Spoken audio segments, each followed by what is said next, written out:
The war in Ukraine has fundamentally altered Europe's internal and external reference points of what was once a European security order, which is now shredded to pieces. Hi, I'm Swasti, and today I'll tell you my analysis of what Europe is doing to resurrect its fallen security order, and will that work? To its credit, Europe has been quick to condition itself to radically changed realities.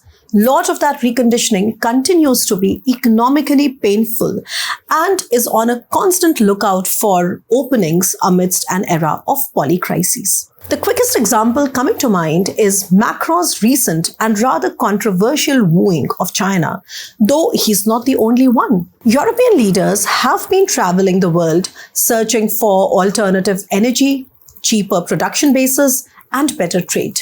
But at a fundamental level, Europe mulls a viable security architecture for itself, best expressed through its recently held flagship security dialogue, which has two major verticals of engagement, one with NATO and the US, and another with forging global defense partnerships. It also has an extra layer of smaller but proactive deterrence that I'll tell you about in a bit, and of course, several challenges. So the first edition of EU's biennial, that is once in 2 years, security dialogue, the Schuman Defence and Security Forum, under the aegis of the European External Action Service, the EEAS, was held on the 20th and 21st of March at the EU Parliament in Brussels. Now, EEAS can be understood as the Foreign Affairs Ministry of the EU. Why is this Schuman Forum unusual?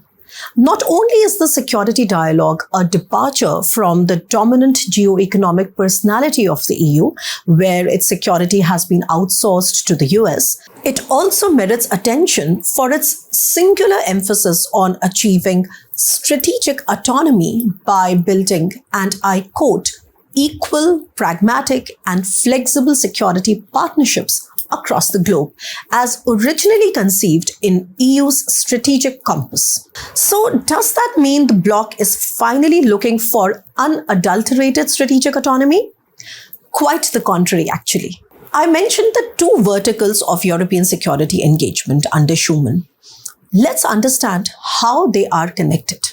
The future course of how Europe builds its security architecture will depend largely on how well it blends independence and deepening ties with the NATO and its quest for strategic autonomy. From Europe's perspective, these two verticals should ideally complement each other in a balance. But they also appear to be mutually exclusive. Think about it. Dependence and autonomy in the same breath. The first vertical of EU security is unarguably deepening ties with NATO, and the war in Ukraine has cemented that. And I assert this regardless of the picture President Macron recently painted during his China tour. So while the panel discussions at the EU Parliament did highlight growing cooperation with organizations like the UN, the African Union, and the ASEAN, as well as the 21 CSDP, the Common Security and Defense Policy missions for crisis management and stabilization, but EU's evolving association with NATO remained the most pronounced of all. There is a January 2023 EU-NATO joint declaration that ramps up this partnership with a sharp focus on climate change, space, AI, and emerging and disruptive tech. There is an unprecedented increase in overlapping membership, with Finland already in NATO, Sweden next in line, and Denmark, a NATO member, now incorporated fully into CSDP missions. Europe's transatlantic ties have never been so strong. What is particularly noteworthy is the EU-NATO division of labor. The idea gaining ground through Schuman is that the European Union can best act as a security provider by adding value between internal and external security by several of its emerging instruments, while NATO can take up collective defense under Article 5. If you read my article, whose link is provided in the description box, you will find more references on this division of labor. Transatlantic ties are also refurbished by the new EU-US defense cooperation of February this year. This arrangement will provide a framework for consultations on several traditional as well as non-traditional security challenges between EU and the US in a way that ensures a more capable European defense, again, in a rather unprecedented manner. So, how then to understand the quest for strategic autonomy for a global independent Europe? The second vertical is the quest for achieving more strategic autonomy. While this has been the mantra in many internal discussions within the European Parliament as well as the European Commission for a few years now, the war in Ukraine has pushed it to become what I call a performative in the true sense. Now, performative is something that can perform the task ascribed to its agency rather than just remain a semantic utopia. The forum highlighted the European Peace Facility, the EPF's role as the first tool for the EU to strengthen its own position as a global security provider by supporting its partners' security objectives. EPF has been established as an off-budget instrument which is aimed at enhancing EU's ability to prevent conflicts, build peace, and strengthen international security. It has evolved into a major enabler for the EU to take on a more global role. For instance, EPF's financial ceiling has already been raised twice since the Russia-Ukraine war began. On 13th March last month, EU decided to increase EPF's financial ceiling to about 8 billion euros until 2027. But it's not just about the money.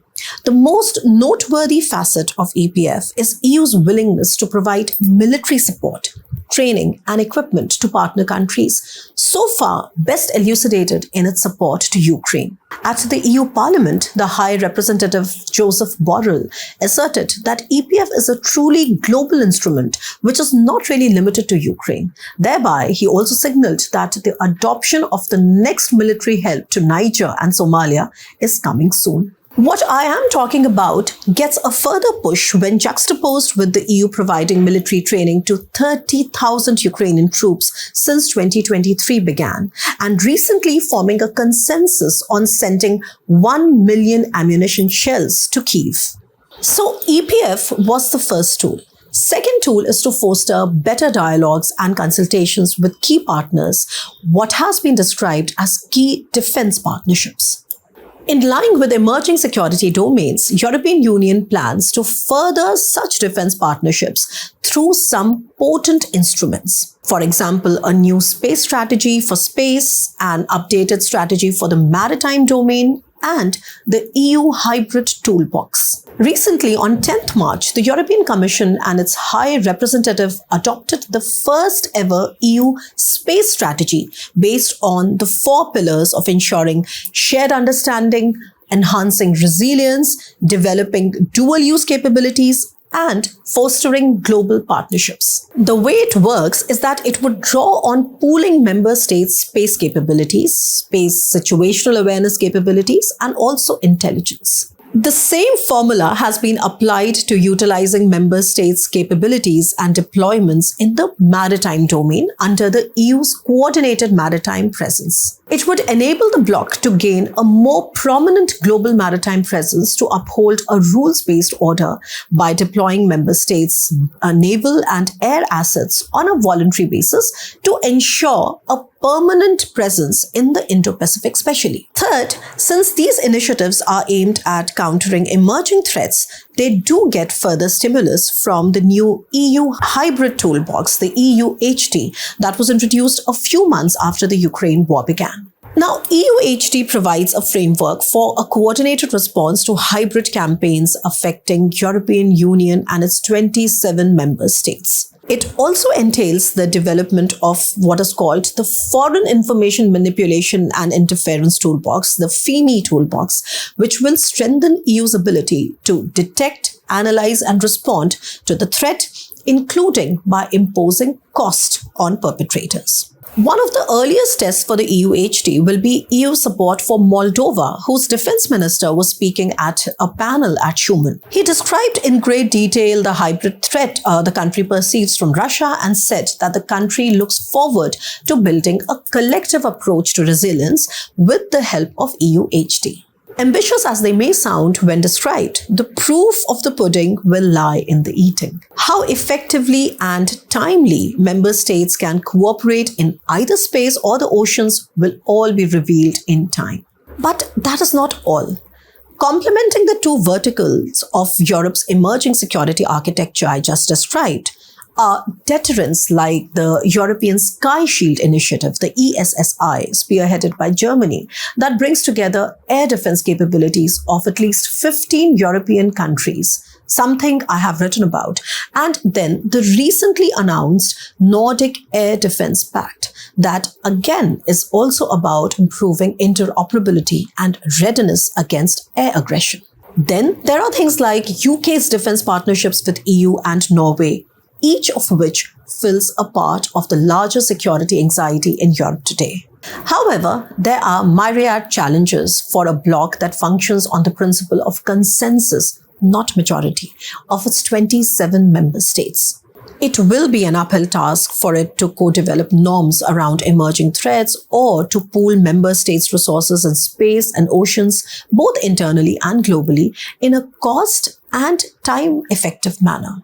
Secondly, talking about challenges, France and Germany's nuanced approach towards Russia has often been cited as a caveat in EU's unity with Ukraine in the long run. Not just that, the bigger European economy's proposition to China has already become a rather perplexing terrain of balancing de-risking with trade benefits. Then Hungary's friendliness to both Russia and China has also vexed EU unity time and again. Thirdly, Poland, which has taken a rather staggering lead in providing military aid to Ukraine, has unsettled issues with Brussels over rule of law and withheld COVID-19 funds. Where does it take the cooperation between India and the European Union? Despite differences on the Russia-Ukraine war, a global and empowered EU is in the long-term interest of India and vice versa. India is already a key partner in the bloc's Indo-Pacific initiatives and has excellent deepening bilateral relations with several member states like France, Germany, Italy, the Nordics, etc. And increasing Indian outreach to Eastern Europe is also underway.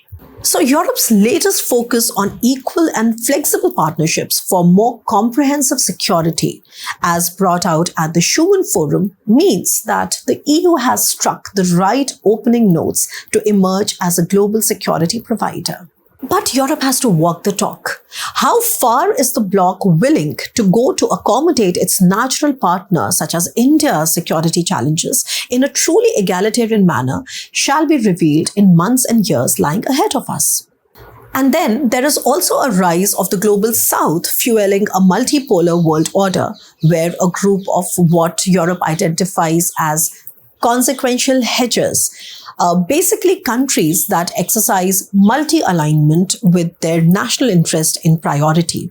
So that group refuses to identify with Europe's problems being their own problems. But what can be argued forcefully is that the era of the peace dividend is over for Europe. The continent stands on an inflection point from where it can either transform for the better or degenerate into a darker conundrum. European Union's quest from a destroyed to a steady security architecture does in some way reflect the owl of Minerva starting its flight when the shades of twilight have fallen. Those of you who are familiar with German philosopher Hegel need no introduction to this famous quote by him. I'll be back to discuss this and other pressing geopolitical issues that engulf our lives and affect our futures. Stay tuned.